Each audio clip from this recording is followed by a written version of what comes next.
Video में हम साथ मिलकर सीखेंगे कि प्रेजेंट कंटिन्यूअस टेंस हम कैसे फॉर्म करते हैं और कहाँ-कहाँ इस्तेमाल करते हैं। ओके, ये वीडियो पार्ट 1 है। इसके बाद एक वीडियो पार्ट 2 होगा जिसमें मैं आपको इस टेंस के कुछ एडवांस्ड फीचर्स, कुछ एडवांस्ड यूसेजेस के बारे में बताऊंगा। तो आइए शुरू करते हैं। प्रेजेंट कंटिन्यूअस टेंस हम कैसे फॉर्म करते हैं और कहाँ-कहाँ यूज़ करते हैं। तो कैसे फॉर्म करते हैं इसका फॉर्मूला मैंने यहाँ पे लिख दिया है। सब्जेक्ट जो कि हमारा I, you, we, they, he, she, it, ये सारे सब्जेक्ट्स हैं। Subject subject plus is, am, are. Is, am, are ये क्या है? हमारे बी जो वर्ब है उसका कॉन्जुगेटेड फॉर्म है। हमें पता है, हमने इससे पहले टू बी वर्ब जो सीखा था उसमें हमने समझा था कि बी वर्ब को हम अलग अलग सब्जेक्ट्स के साथ जब कॉन्जुगेट करते हैं तो वो अलग अलग फॉर्म में, अलग अलग रूप में हो जाते हैं। तो बी हम आई के साथ कॉन्जुगेट करते हैं तो बी आम हो जाते हैं। ही के साथ हम करते हैं तो ईस, शी के साथ ईस, यू के साथ आर, वी के साथ आर एंड दे के साथ are and then of course it के साथ इस। तो ये बी के अलग अलग फॉर्म्स हैं जो हम प्रेजेंट कंटिन्यूस टेंस में यूज़ करने जा रहे हैं। ओके, तो फॉर्मूला समझ में आ गया आपको। Subject plus ease, am, are, जो कि आपके सब्जेक्ट कौन सा है उसके ऊपर डिपेंड करता है। सब्जेक्ट के अकॉर्डिंग इन तीनों में से एक चुनना है। सब्जेक्ट, उसके बाद सब्जेक्ट के according is, am, are plus I N G form, gerund या प्रेजेंट पार्टिसिपल हम कहते हैं। आई एन जी फॉर्म जैसे कि स्पीक का आई एन जी फॉर्म क्या हो जाएगा? स्पीकिंग। तो आई एन जी फॉर्म लगाना ज़्यादातर वर्ब में बहुत ईजी है। कुछ वर्ब्स हैं जिनके आई एन जी फॉर्म इससे हटकर बनता है, वो भी हम समझाएंगे। तो normally I N G form बनाने के लिए वर्ब का जो फर्स्ट फॉर्म है उसके आगे सिंपली आई एन जी लिखना होता है। That's I N G form. So subject plus is, am, are plus I N G form of the verb आपका प्रेजेंट कंटिन्यूस टेंस बन गया। इसके एग्जाम्पल्स देखते हैं। ओके, आई वर्किंग, क्या यूज होगा यहाँ पे? बी का कौन सा फॉर्म यूज होगा? ये वाला फॉर्म यूज होगा। I am working, you working. B का कौन सा फॉर्म यूज होगा? यू के साथ आर वर्किंग। ओके, ही के साथ क्या यूज होगा? इज यूज होगा, he is working. Okay, she is living. Okay, it के साथ भी बी का इज वाला फॉर्म यूज होगा। It is eating. We are staying. These are examples. Okay, तो इसके क्या मीनिंग हो गए? मैं काम कर रहा हूँ, वो काम कर रहे हैं। अगेन ही, एक लड़का है, काम कर रहे हैं। शी इज़ लिविंग, वो रह रही है। इट इज़ ईटिंग, वो खा रहे हैं। वी आर स्टेइंग, हम रह रहे हैं। तो ये है present continuous tense. Simple subject, उसके बाद बी का कॉन्जुगेटेड फॉर्म प्लस वर्ब का आईएनजी फॉर्म। ये आपका प्रेजेंट कंटिन्यूस टेंस का फॉर्मूला हो गया और इसका एप्लीकेशन हो गया इस तरह। ओके, अब देखते हैं एक और मुद्दा इस पे मैं बताता हूँ आपको। हमने देखा प्रेजेंट कंटिन्यूस टेंस में हमें सब्जेक्ट और इज, आम, आर के बाद आईएनजी फॉर्म लगाना होता है। ओके, आईएनजी फॉर्म जब हम फॉर्म करते हैं कोई भी वर्ब का, स्पीक का मैंने आपको एग्जांपल दिया। स्पीक का आईएनजी फॉर्म है स्पीकिंग। ये बहुत आसान है ना, क्योंकि स्पीक आपका वर्ब का फर्स्ट फॉर्म है, उसमें आपने आईएनजी जोड़ दिया। बट कुछ वर्ब्स हैं जिसके आईएनजी फॉर्म इस तरह आसानी से नहीं बनते हैं। मैंने आपको एक यहाँ पे रूल दे दिया, ये आपको आप कॉपी पर लिख लीजिए। If the verb ends with I E, अगर आपका वर्ब आई ई से एंड हो रहे हैं तो आईएनजी फॉर्म बनाने के लिए क्या करना होगा? If the verb ends with I E, change the I E, यानी आई ई को हटाइए एंड देन वाई ऐड कीजिए, उसके बाद आईएनजी लगाइए। समझ में आ गया? मैं आपको दोहराता हूँ। If the verb ends with आई, अगर आपका वर्ब आई ई से एंड हो रहे हैं तो आपको आईएनजी फॉर्म बनाने के लिए वो आई ई को हटाना होगा, वाई जोड़ना होगा, उसके बाद आईएनजी लगाना है। आपको एग्जांपल देते हैं। ओके, एग्जांपल ये है, take the verb for example lie. इसका सेंटेंस बनाइए, ही इज़ लाइंग। आपको ये बोलना है, ही इज़ लाइंग। तो यहाँ पे हमारा रूल क्या था? आई हटाना है, वाई जोड़ना है, उसके बाद आईएनजी लगाना है। सो क्या हो जाएगा? ये एल, हमने आई हटा दिया, वाई जोड़ दिया and then ING, he is lying. एक और एग्जांपल ले लेते हैं, the verb die. She is, I हटाना होगा, डी एंड देन वाई जोड़ना होगा और उसके बाद डाइंग। तो ये एक छोटा सा रूल आपको याद रखना है। हर बार सिर्फ वर्ब के फर्स्ट फॉर्म के साथ आईएनजी जोड़ने से आपका आईएनजी फॉर्म या प्रेजेंट पार्टिसिपल फॉर्म नहीं बनता है। ये दो एग्जाम्पल आप याद रख लीजिएगा। अगला मुद्दा है इसके यूसेज के बारे में, कहाँ यूज़ करते हैं इसको। तो मैं 5 अलग अलग यूज़ बताऊंगा प्रेजेंट कंटिन्यूअस टेंस का, आप लिख लीजिएगा। पहला मुद्दा है to speak about an action that is happening और प्रोग्रेसिंग नाउ। एक ऐसा काम जो इस वक्त जब आप बात कर रहे होते हैं उस वक्त हो रहा हो या इट इज़ प्रोग्रेसिंग नाउ। अब हैपनिंग और प्रोग्रेसिंग में क्या डिफरेंस है? हैपनिंग ये हो सकता है जैसे आप इस वक्त बात कर रहे हो और ये काम अभी आपके सामने हो रहा है। ओके, प्रोग्रेसिंग का मतलब है कि कोई ऐसा काम जो इस वक्त प्रगति पर है, वो लगातार हो रहा है, कोई चीज़ डेवलप हो रहा है, ज़रूरी नहीं है कि आपके सामने हो रहा हो। तो ये है हैपनिंग और प्रोग्रेसिंग। तो हम इस दोनों का एग्जाम्पल देख लेते हैं। पहला है कोई ऐसा काम जो इस वक्त जैसे आप बात कर रहे हैं उसी वक्त आपके सामने हो रहा है या आपके आसपास में हो रहा है। इसका एग्जाम्पल ले लीजिए, जैसे कह सकते हैं माई सन इज डूइंग हिज होमवर्क। ये काम या तो आपके बिल्कुल सामने हो रहा है या आपको पता है कि आपके आसपास में हो रहा है। मेरा बेटा होमवर्क कर रहा है, तो ये हैपनिंग है। अब प्रोग्रेसिंग की एक एग्जांपल ले लीजिए। ज़रूरी नहीं है कि ऐसा काम जो शायद ज़रूरी नहीं कि आपके सामने ही हो रहा हो मगर ये हो रहा है। तो एक उदाहरण ले लीजिए, जैसे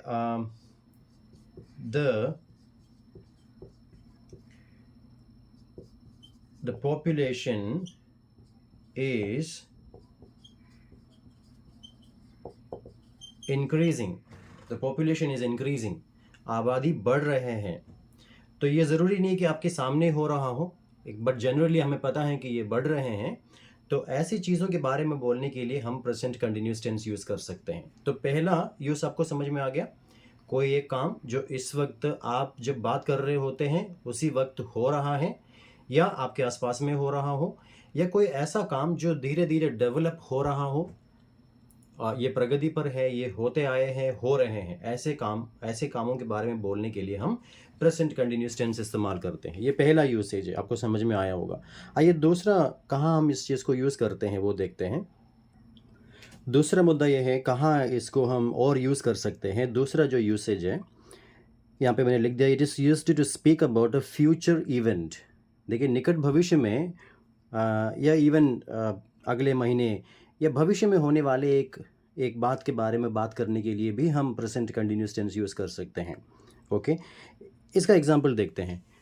एग्जांपल ये है, मान लीजिए आप ये कह रहे हैं, आपको सवाल पूछना है कि कल तुम क्या करने की प्लान कर रहे हो, कल क्या करोगे, कल क्या करने जा रहे हो, ये सवाल पूछ रहे हैं मान लीजिए आप, राइट। इसका सवाल मान लीजिए प्रेजेंट कंटिन्यूस में आप फॉर्म कर सकते हैं, व्हाट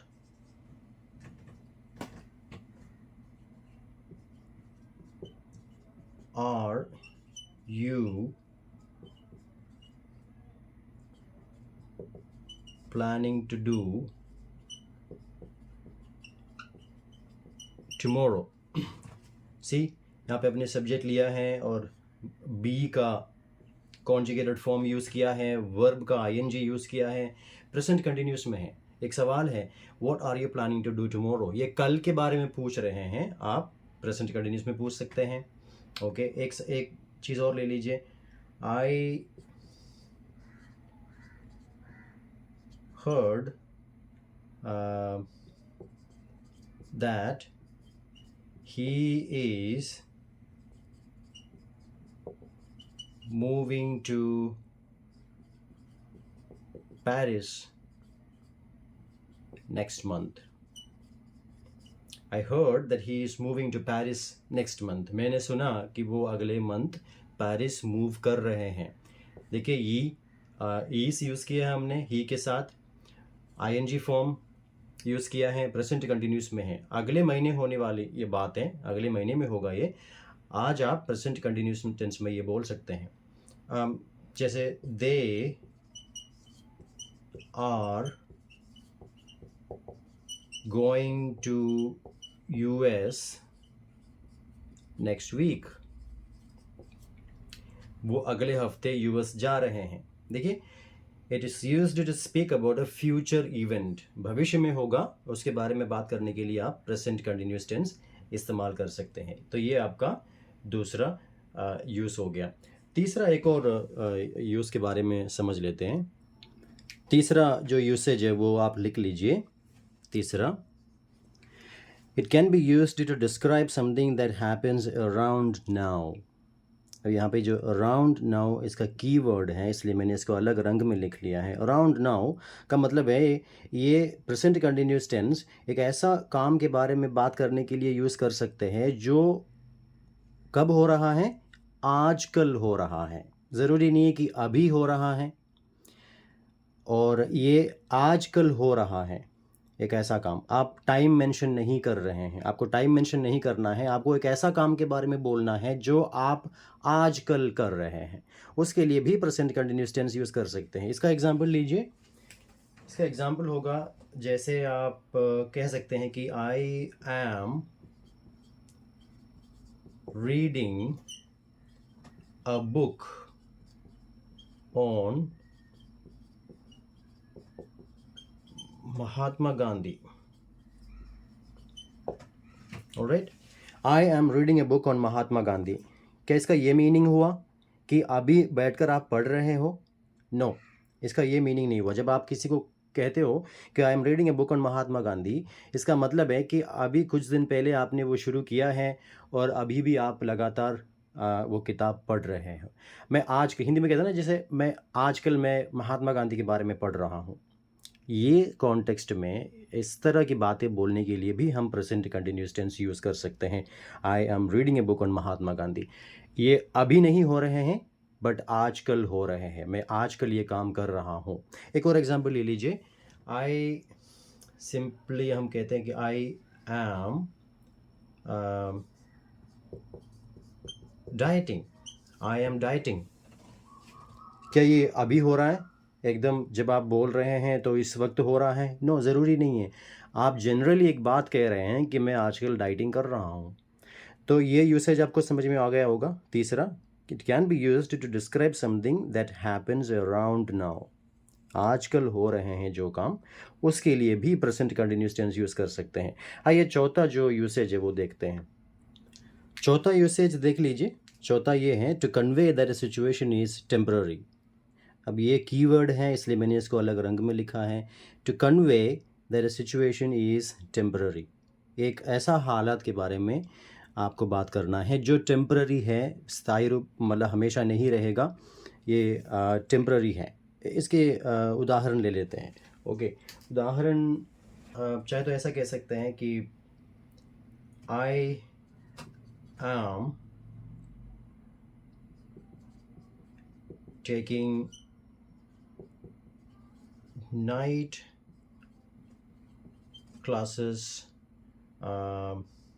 this month. क्या कह रहे हैं आप यहाँ पे, I am taking night classes this month. जब आप ये आपका ऑफ कोर्स प्रेजेंट कंटिन्यूस में है, हमने बी का आई के साथ जो फॉर्म यूज़ करना है वो हमने यूज़ किया है, ING फॉर्म यूज़ किया है, प्रेजेंट कंटिन्यूस टेंस में है, I am taking night classes this month. आप ये कह रहे हो मैं इस महीने नाइट क्लासेस ले रहा हूँ, या एग्जाम्पल ही इज़, अगेन ही के साथ हम बी को कॉन्जुगेट करते हैं तो आई इज हो जाते हैं, ही is taking again night classes this month. तो आप ये जाहिर कर रहे हो कि ये काम टेम्पररी है, इस महीने मैं नाइट क्लासेस ले रहा हूँ, अगले महीने में शायद रेगुलर क्लासेस पे आ जाएंगे। हो सकता है कोई सिचुएशन हो सकता है जिसके वजह से he is taking night classes this month. वो कुछ भी सिचुएशन हो सकता है his mom is not well and he has to be with her during the day and that is why he is taking night classes this month. कुछ भी reason हो सकता है, कुछ भी कारण हो सकता है जिसकी वजह से एक काम टेम्पररी हो रहा है। इस केस में भी आप प्रेजेंट कंटिन्यूस टेंस यूज़ कर सकते हैं। और एग्जांपल लेना चाहेंगे आप?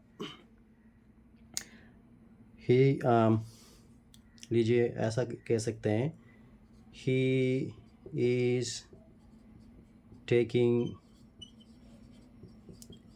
गिटार क्लासेस दिस मंथ और दिस वीक। तो एक ऐसा हालात आ गया है जिसकी वजह से आपको एक काम टेम्पररीली करना पड़ रहा है, शायद वो बाद में चेंज हो जाएंगे, उस केस में भी आप प्रेजेंट कंटिन्यूस टेंस यूज़ कर सकते हैं। ये चौथा यूसेज है। हम आखिरी और पांचवा जो मुद्दा है उस पर चलते हैं। पांचवा यूसेज ये है, आप पढ़ लीजिए इसको, can be used to describe a new trend और something that is developing over time. तो इसमें दो कीवर्ड हैं, कहाँ पे यूज़ कर सकते हैं, एक ऐसा चीज़ के बारे में बोलने के लिए जो एक इस वक्त ट्रेंड में चल रहा है, एक न्यू ट्रेंड डेवलप हो रहा है, और something that is developing over time, कोई एक ऐसा काम, एक ऐसी चीज़ जो समय के साथ धीरे धीरे डेवलप हो रहा है, चेंज हो रहा है, बदल रहा है, उस चीज़ के बारे में भी आप प्रेजेंट कंटिन्यूस टेंस में बोल सकते हैं। तो कौन कौन से हैं, एक नए ट्रेंड के बारे में और something that is developing over time, जो समय के साथ बदल रहा है, धीरे धीरे डेवलप हो रहा है, विकसित हो रहा है, उसके लिए भी हम प्रेजेंट कंटिन्यूस टेंस यूज़ कर सकते हैं। इसका एग्जांपल लीजिए आप, ऐसा कह सकते हैं, एक एग्जांपल लीजिए, more people are adopting pets these days। क्या कह रहे हैं हम, more people are adopting pets these days. तो ये क्या है, ये एक न्यू ट्रेंड है। आजकल ज़्यादातर लोग पेट्स रखने लगे हैं या पेट्स पालने लगे हैं। सो हमने यहाँ पे ये बी को कॉन्जुगेट किया है, ING फॉर्म यूज़ किया है, तो ये प्रेजेंट कंटिन्यूस टेंस में है। लेकिन हम क्या बात कर रहे हैं, एक नए ट्रेंड के बारे में हम बात कर रहे हैं, तो इसके लिए भी हम प्रेजेंट कंटिन्यूस टेंस यूज़ कर सकते हैं। अब हमने देखा, हमने ये भी बताया है कि एक चीज़ जो धीरे धीरे समय के साथ डेवलप हो रहे हैं, बदल रहे हैं, चेंज हो रहे हैं, उसके बारे में बात करने के लिए भी हम प्रेजेंट कंटिन्यूस टेंस यूज़ कर सकते हैं। आइए उसका एग्जांपल देखते हैं।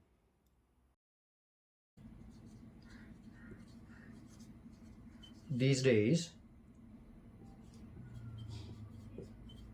people are using email instead of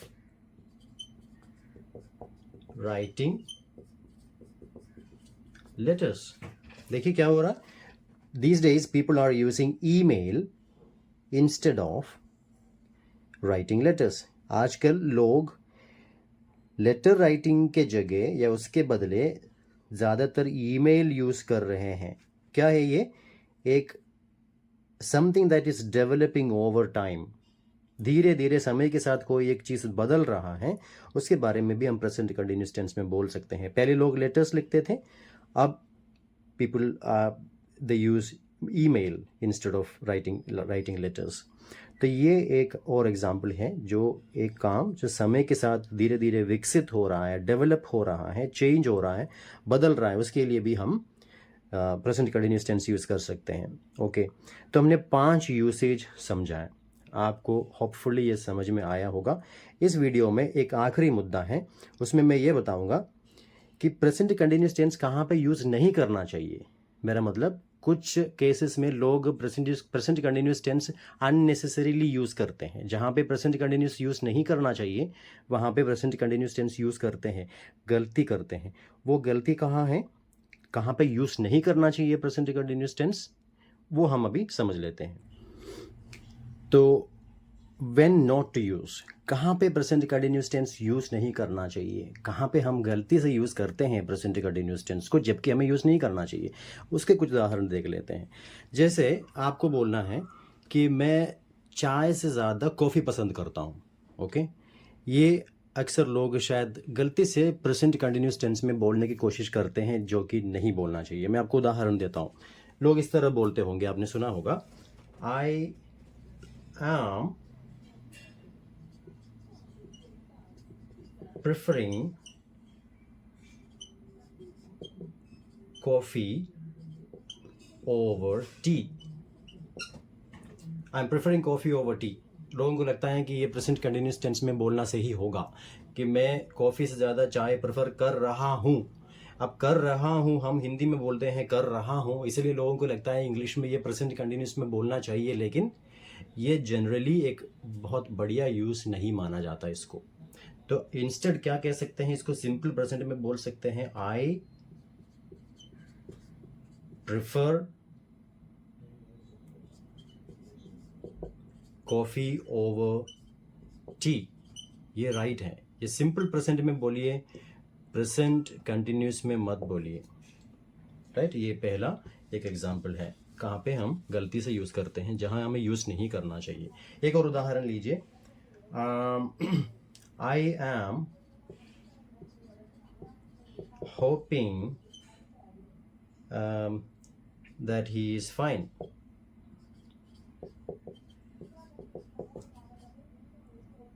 Okay, I'm hoping that he is fine. क्या जाहिर कर रहे हैं लोग ये कह के, क्योंकि जब हम हिंदी में कहते हैं कि मैं आशा करता हूँ या कर रहा हूँ कि वो सही होंगे या सही है, तो इसलिए लोगों को लगता है कि ये मैं आशा कर रहा हूँ, तो ये आईएनजी फॉर्म यूज़ करके प्रेजेंट कंटिन्यूस में बोलना चाहिए, ऐसा लोगों को लगता है। बट प्लीज़, ये एक बहुत अच्छा यूसेज नहीं मानते हैं इसको इंग्लिश में। सिंपली हम इसको सिंपल प्रेजेंट में बोल सकते हैं, I hope that he is fine. Simple present में बोलिएगा, प्रेजेंट कंटिन्यूस में मत बोलिए इस चीज़ को। एक और एग्जाम्पल है ये। राइट, तो ये कुछ बातें हैं मैं आपको समझाना चाह रहा था। ये वीडियो नंबर 1 है, प्रेजेंट कंटिन्यूस टेंस का पार्ट 1 वीडियो है। आप मेरे चैनल के अंदर जाइए, एक पार्ट 2 वीडियो आपको मिलेगा प्रेजेंट कंटिन्यूस टेंस का। उसमें मैंने कुछ एडवांस लेवल टिप्स समझाया है, प्रेजेंट कंटिन्यूस टेंस के कुछ एडवांस लेवल यूसेज। वो आप प्लीज़ वो वीडियो देख लीजिए और उसको समझ लीजिए। ओके।